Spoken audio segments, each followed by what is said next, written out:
É, vamos lá. Então, a gente está aqui na Bem-aventurados os que têm puro coração, dando sequência a isso, a gente já viu neste capítulo, bem-aventurados,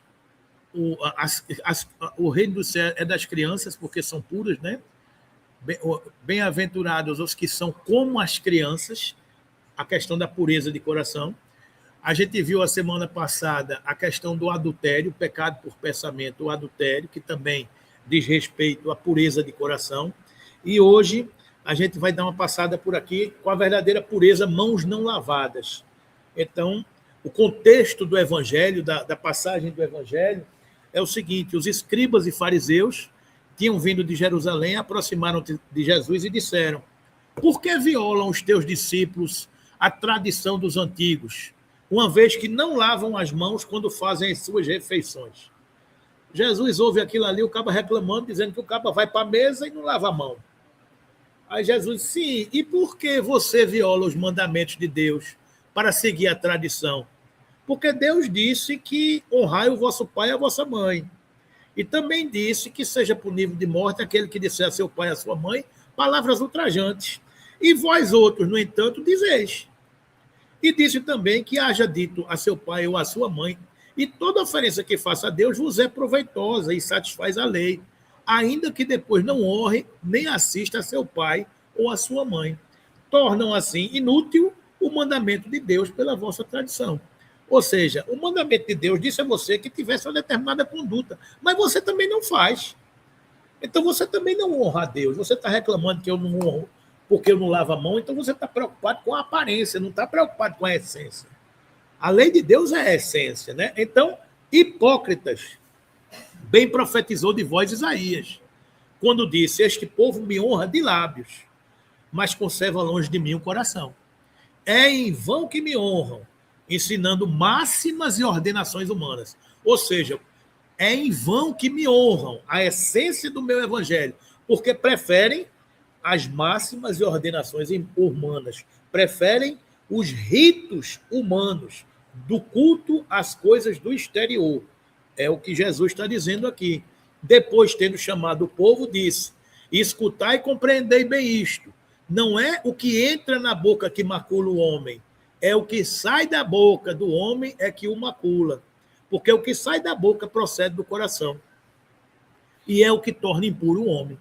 Porquanto do coração é que partem os maus pensamentos, os assassinos, os adultérios, as fornicações, os latrocínios, os falsos testemunhos, as blasfêmias e as maledicências.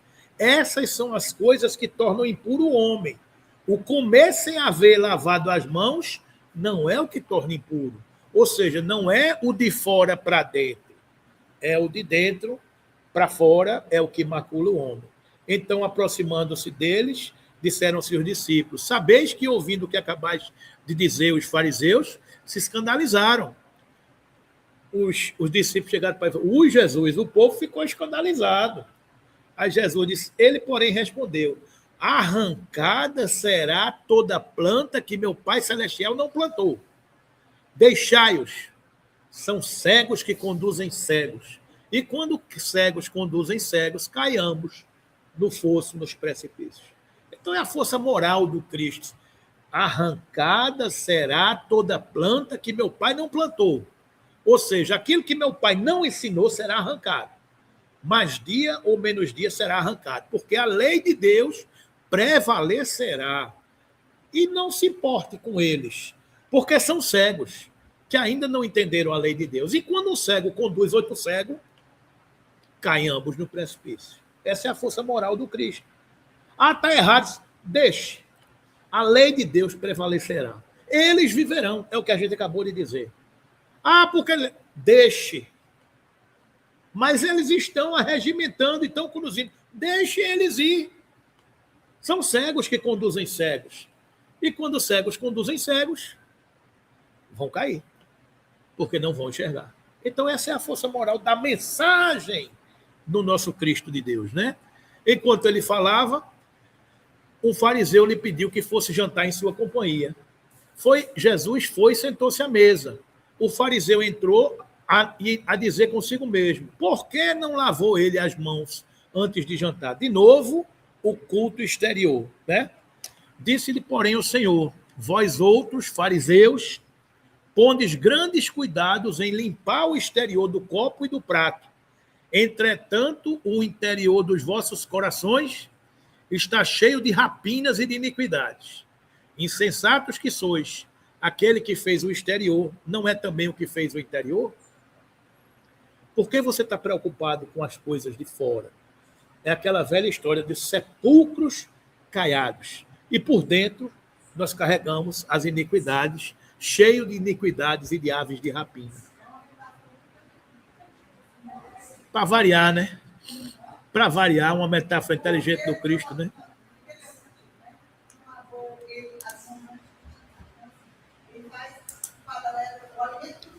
Cuidando, preocupado com isso. Marta e Maria, mais uma vez. Mais uma vez, Marta e Maria. Marta, Marta, tu andas muito inquieta com as coisas da terra, da matéria. Maria fez a sua escolha. E é uma boa escolha. Porque não lhe será tirada. É a escolha das coisas da... Todo o evangelho do Cristo veio no sentido de nos esclarecer quanto às coisas dos reinos dos céus. Era o anúncio da transição planetária. O que é transição planetária? O que é passar de expiações e provas para a regeneração? É sair das coisas que preponderam as coisas da matéria, limpar as mãos, cuidar da casa e cuidar das coisas dos céus, daquilo que está cheio o coração. Essa é a questão. Por que você honra de boca se você não honra o que está dentro? Bem-aventurados os que têm puro coração, porque estes verão a Deus. Bem-aventurados aqueles que fazem a limpeza da boca para dentro, porque estes verão a Deus. Porque estes terão capacidade de enxergar com pureza, com tranquilidade, com transparência, sem a poluição das coisas da matéria. Essa é a essência desse capítulo, dessa passagem do Evangelho, né? E Kardec diz: os judeus haviam desprezado os verdadeiros mandamentos de Deus. Os judeus haviam desprezado os verdadeiros mandamentos de Deus. Os mandamentos de Deus vieram na primeira revelação no Tabor, 1.300 anos antes de Cristo. Mas a humanidade começa a fazer puxadinho e interpretações. Então, os judeus haviam desprezado e haviam deixado de lado a essência dos verdadeiros mandamentos de Deus para se aferrarem à prática dos regulamentos que os homens tinham estatuído e da rígida observância desses regulamentos. Faziam casos de consciência, ou seja, muito mais preocupado com a religião, que são as formalidades das coisas dos homens, do que com a religiosidade, que é a ligação do homem com Deus. Religião, religiosidade. Religião são os dogmas, as questões das ordenações humanas que criam os ritos. Então, haviam criado, aferraram-se à prática de regulamentos.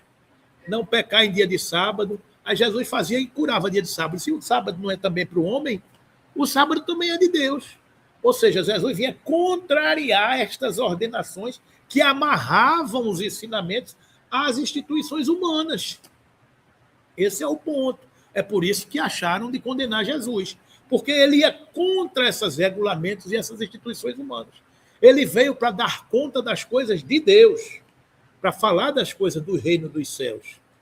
A substância, muito simples, acabara por desaparecer debaixo da complicação da forma. Ou seja, você cria uma complicação tão grande do rito que você esquece a essência. Como fosse muito mais fácil praticar atos exteriores do que se reformar moralmente. Lavar as mãos do que expurgar o coração. É muito mais fácil eu lavar as mãos e sentar na mesa do que eu lavar por dentro e não cometer impropérios, não ser maledicente, não agredir o irmão.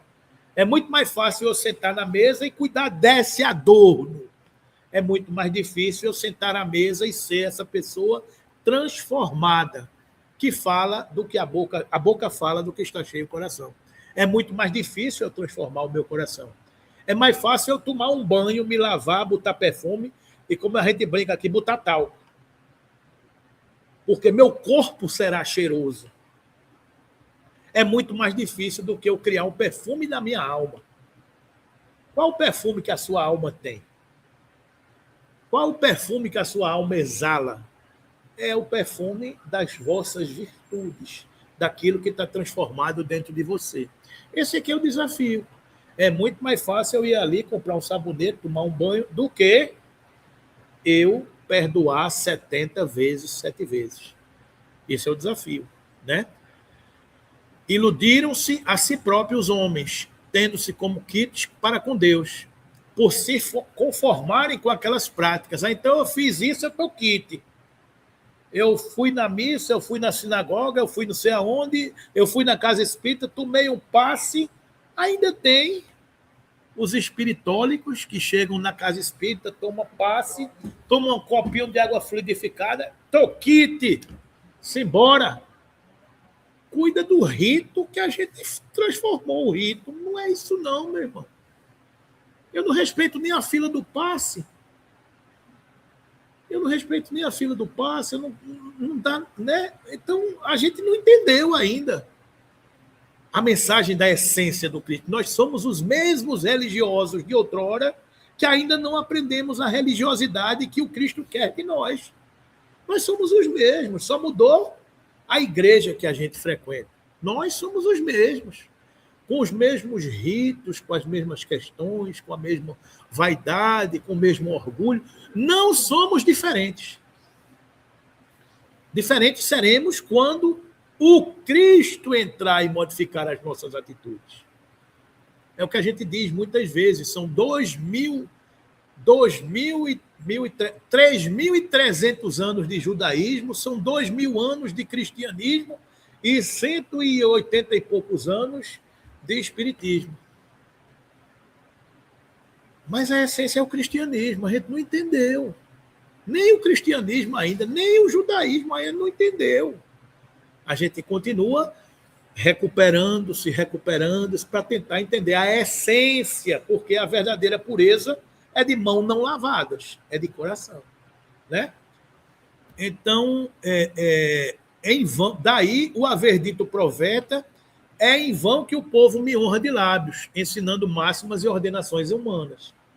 Verificou-se o mesmo com a doutrina moral do Cristo, que acabou por ser atirada para segundo plano, donde resulta que muitos cristãos, a exemplo dos antigos judeus, consideram mais garantida a salvação por meio de práticas exteriores. Olha aquela história de que nós somos os mesmos homens velhos. Muitos cristãos, a exemplo de antigos judeus, consideram mais garantida a salvação por meio de práticas exteriores do que pela moral. Vamos atualizar. Muitos espíritas, a exemplo de muitos cristãos, a exemplo de muitos judeus, consideram mais garantida a salvação por meio de práticas exteriores do que pelas da moral. A transformação moral é a essência de todos nós. Essa é a verdadeira transformação. É moral. Conhece-se o verdadeiro espírita pela sua transformação moral, que é o mesmo apelo do Cristo, transformação moral. O maior código moral da humanidade, o sermão das bem-aventuranças. Se a gente tivesse entendido, se tivesse compreendido, a gente não precisaria. Muitos não precisaram. Muitos não precisam do espiritismo, porque já se transformaram, já entenderam a essência que o espiritismo quer de nós, que é a mesma que o Cristo quer de nós, que é a primeira tentativa de Moisés, porque a mensagem era necessária daquela forma, naquele momento. Lembram recortes de tempo e de espaço? A cada momento a mensagem que você necessita, né? E a estas adições feitas pelos homens à lei de Deus, que é a estas adições, aos puxadinhos, que o homem cria o puxadinho para interpretar uma lei que o beneficie no tempo e no espaço, é a estas adições feitas pelos homens à lei de Deus, que Jesus alude quando diz: arrancada será toda planta que meu Pai Celestial não plantou. Não adianta. Não adianta você vir com emenda e com remendo, porque a lei de Deus é uma só. é a lei de amor, e arrancada será toda planta que meu Pai Celestial não plantou. E acabou-se. E ele tem certeza disso, né? Porque com o tempo isso vai acontecer. O objetivo da religião é conduzir a Deus, o homem. Isso é a religiosidade. O objetivo da religião, das práticas religiosas, a palavra que vem do latim, que quer dizer religare, ou a interpretação que quer dizer conexão por dentro e conexão com o superior, ou seja, se complementam. O objetivo é conduzir o homem a Deus. É caminho para Deus. Ora, este não chega a Deus, senão quando se torna perfeito, quando tem puro o coração. Bem-aventurados os puros de coração, porque estes verão a Deus. O homem não chega a Deus quando não se torna perfeito. Logo, toda religião que não torna melhor o homem não alcança o seu objetivo. Toda aquela em que o homem julgue poder apoiar-se para fazer o mal, ou é falsa ou está falseada em seu princípio. Uma religião que conduz o homem a Deus não pode pressupor uma guerra, não pode exterminar o seu irmão, não pode matar o seu irmão em nome de Deus. Nós já fizemos isso. Nós já fizemos isso. Não, nós mesmos. Estão fazendo, mas nós já fizemos também. Porque criminosos somos todos nós quando somos descobertos. Hoje a gente não faz mais, Rita, mas o mundo ainda faz. Porque o mundo ainda não entendeu. Lembra do colégio? Que eu falei aqui, essa metáfora que eu falei do colégio? Então, nesse colégio, tem aluno querendo estudar.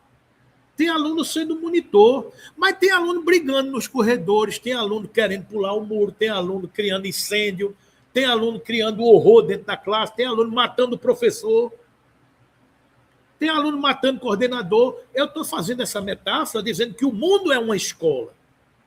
O planeta Terra é uma escola. E nessa escola estão matriculados alunos de diversos níveis.